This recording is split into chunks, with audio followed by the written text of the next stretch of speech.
Here's what's happening right now. No severe thunderstorm warnings out, but still plenty of heavy rain in spots. We'll tell you how long the threat's going to last. Devin? All right, Ben, also first at 4, remember the murder of Sergeant Colin Rose? Breaking news, prosecutors have just brought charges in his death. Also breaking, it is Judgment Day in a shocking case of teen suicide involving text messages. This young woman faced up to 20 years behind bars. We've got the decision that just came down from the judge a short time ago. Good afternoon, I'm Devin Skillion. In for Karen Drew, it's deja vu all over again for more summer storms rumbling through Metro Detroit. DTE says 5,500 customers still without power thanks to what we went through last night. Let's start things off here at 4 with Ben standing by with a big first forecast. Immediately we are out of the woods, but we could be still looking at severe weather as we get through the rest of the evening. Not a whole lot of activity, just starting to see a few more lightning strikes pop with a pretty heavy cell there around Troy and the 75 corridor heading into the southern part of Oakland County. Also, we're watching this batch of thunderstorms in Sanilac County as everything has been lifting to the north. These are moving a little bit faster than the ones yesterday, so not nearly as slow moving, but still dropping a heavy amount of rain as they head towards the northern part of the county, lifting north of Sandusky and Port Sanilac, and definitely a lot of lightning embedded in there. Could see winds up to 60 miles an hour with some of these thunderstorms. That'll be the biggest threat tonight. These will last mainly through about the 11 o'clock midnight hour. But we have another round to go tomorrow, and that one could be in the morning. So we'll talk about timing for that in just a few minutes. Devin?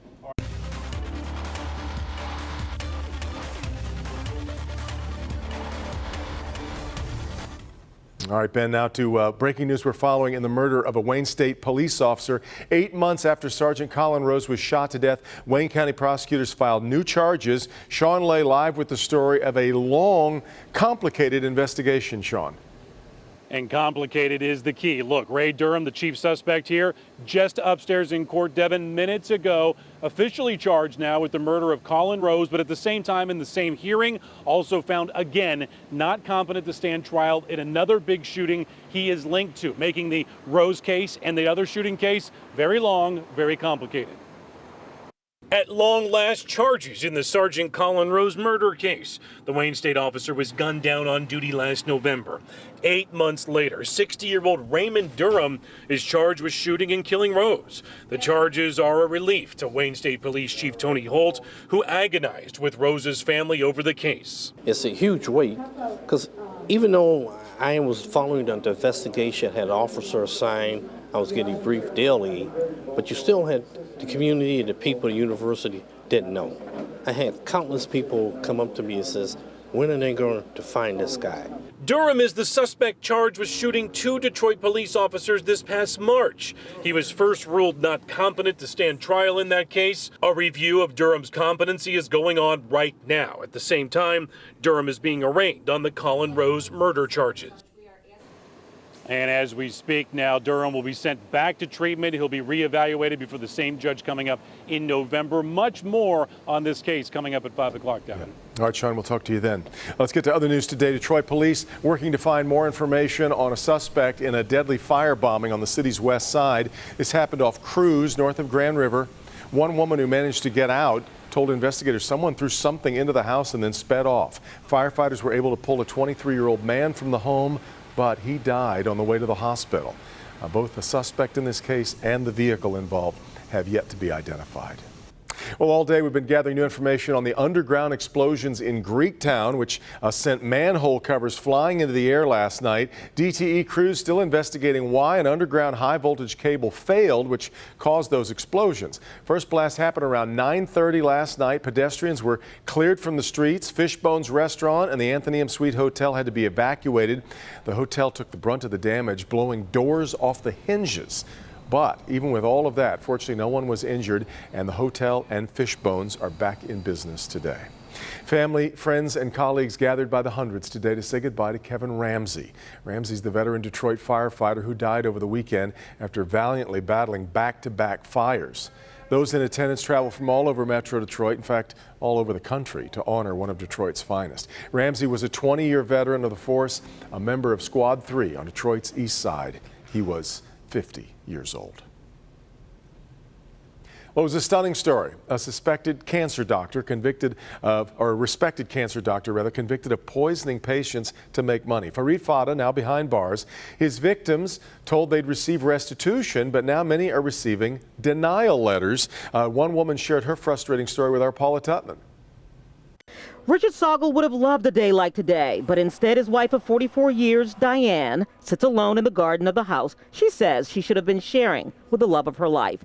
Richard died 8 years ago, 09/09/09, 3 days after starting cancer treatments ordered by convicted oncologist Farid Fata, who created an elaborate chemo mill scheme to defraud Medicaid of millions by wrongly and fraudulently prescribing unneeded chemo treatments to hundreds and bilking the government and insurance companies for nearly $40 million.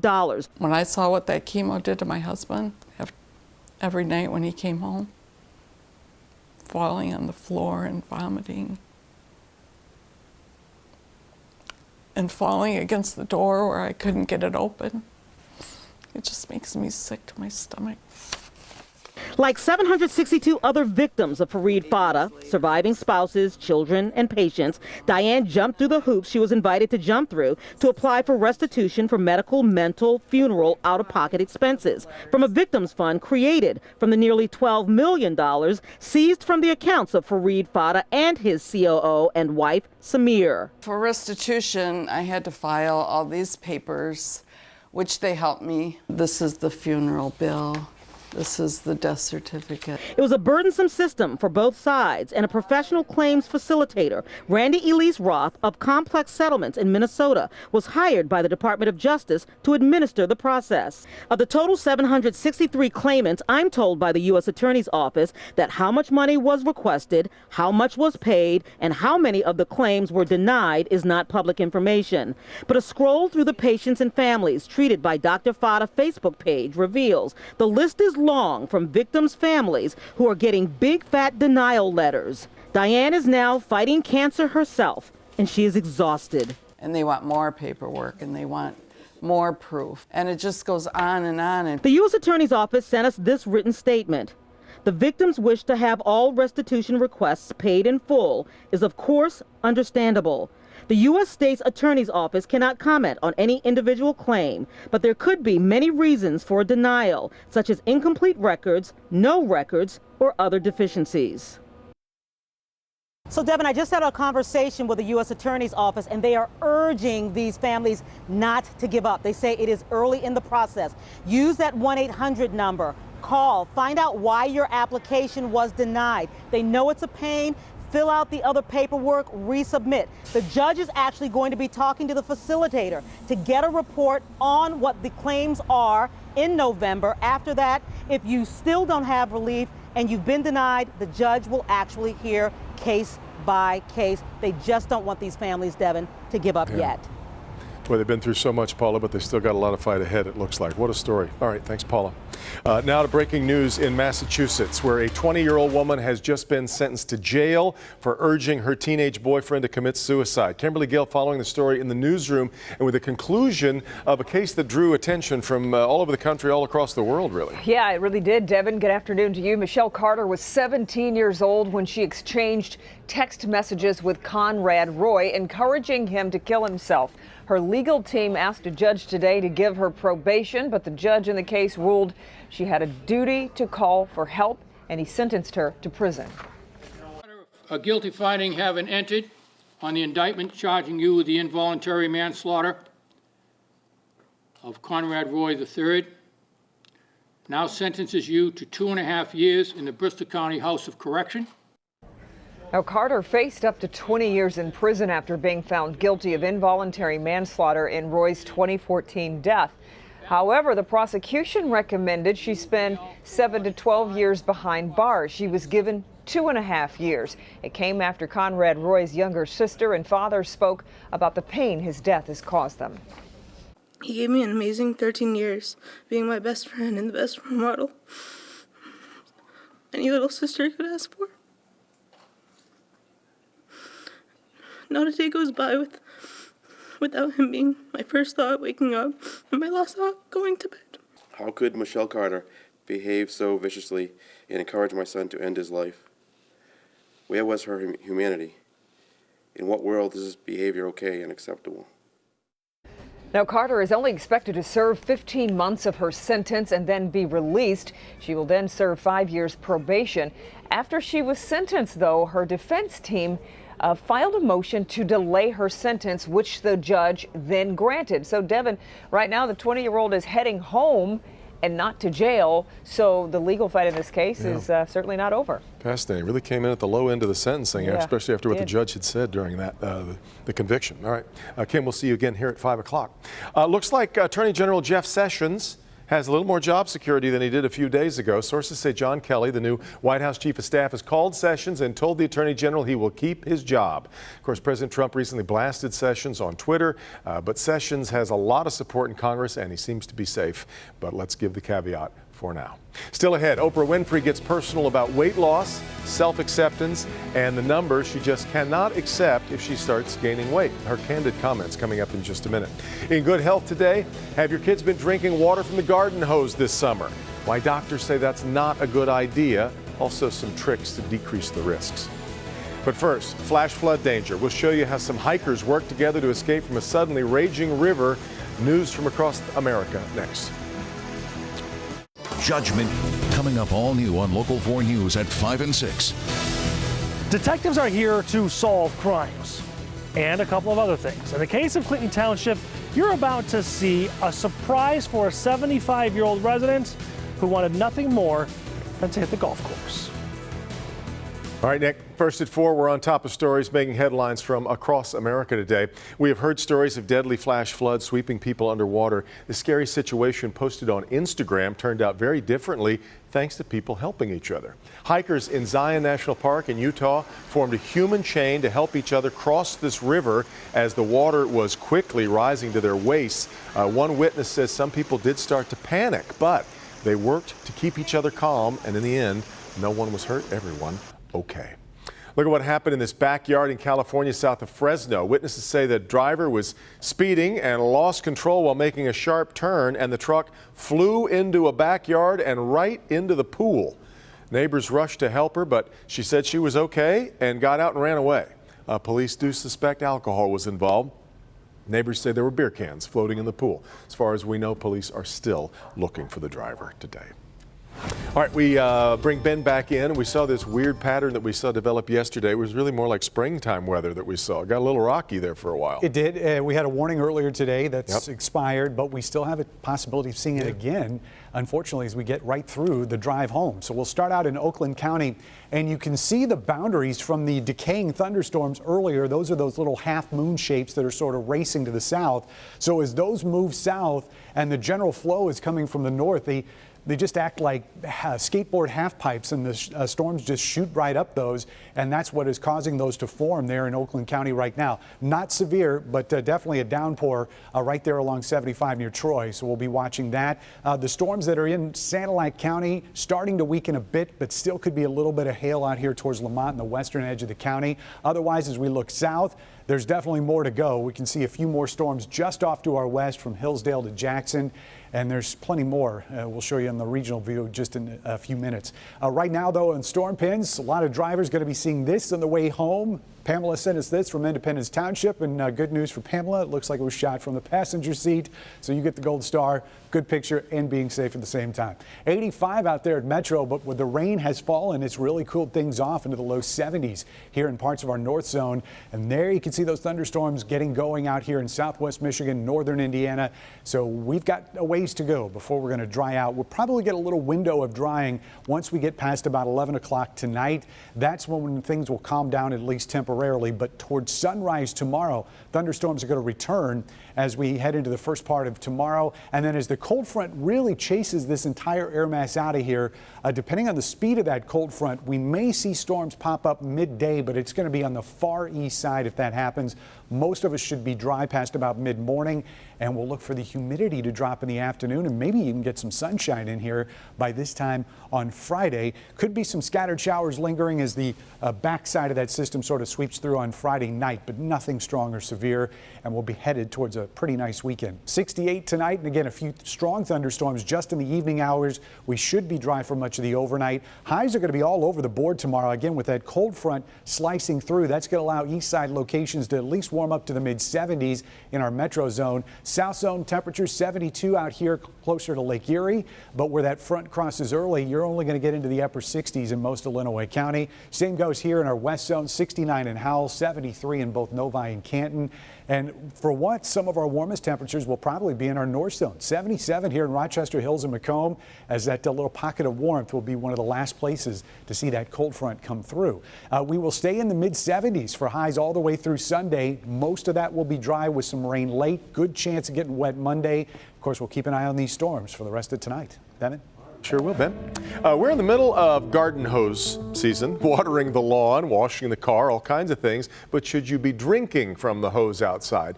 Just about all of us have done of it, practically a rite of summer, isn't it? But doctors at the Cleveland Clinic say it's not the best idea. Most garden hoses are not made for drinking. They can release lead and chemicals like BPA and PVC or polyvinyl chloride. You'll also want to check the hose fitting. If it's brass, that will release a lot of lead. And if you run the water for enough time to flush the hose, that first bit of water that was up by the brass fitting is going to be loaded with lead. So you have to let it run for a couple of minutes, but make sure you're safe. That's one of the best pieces of advice. Let the water run for a few minutes before drinking. Also, look for hoses that are made of natural rubber that won't release chemicals. The doctors say an occasional sip from the hose probably won't hurt you, but don't make it a habit. I did make it a habit when I was young. Maybe that explains a lot. Still ahead, if you have a sweet tooth, you're probably going to love this flavor mashup. What's inside this new treat and where you can find it just ahead. But up first, Oprah. She says it's all about loving yourself, just the way you are, but even she has her limits. A new look inside Oprah's battle to protect her health when we continue on First at 4 after this. Let's talk about Oprah Winfrey. She's making some news talking about weight loss and about self-acceptance. She tells the New York Times Magazine she cannot accept herself if she weighs over 200 pounds. Oprah says it is important to accept yourself as you are, but she says if you're not healthy, that's not good. And she says weighing, for her, 200 pounds puts too much pressure on her heart and her overall health. Of course, Oprah has waged a public battle with her weight for years and is now, of course, part owner of Weight Watchers. Well, now something new from Krispy Kreme that will not help her diet or anybody else's. Some might call this two great tastes coming together, to borrow that famous commercial slogan. This is a Krispy Kreme donut filled with Reese's peanut butter filling, Ben. Oh. Chocolate icing topped with mini Reese's peanut butter chips.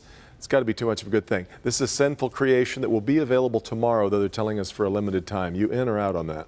You know what? I'm out because I just like the regular glazed. I'm with you. Like we're simple men of simple taste. Just, if you get one hot. Yeah. Don't mess it up. Huge difference. Don't mess with perfection. I agree.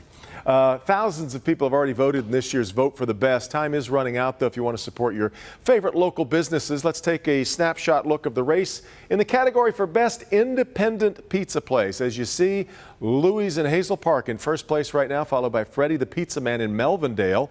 I haven't had that. I got to try that. Picasso Pizza in Commerce Township right now in third place, but these results, of course, can change if you vote. You've only got 10 more days. Voting ends on August 13th. You can find many more categories, of course, on our website at clickondetroit.com. Detroit claims the Queen of Soul as one of our own. That wasn't actually always the case. Still ahead, another American city celebrating its connection to the one and only Aretha Franklin. Back in a second. This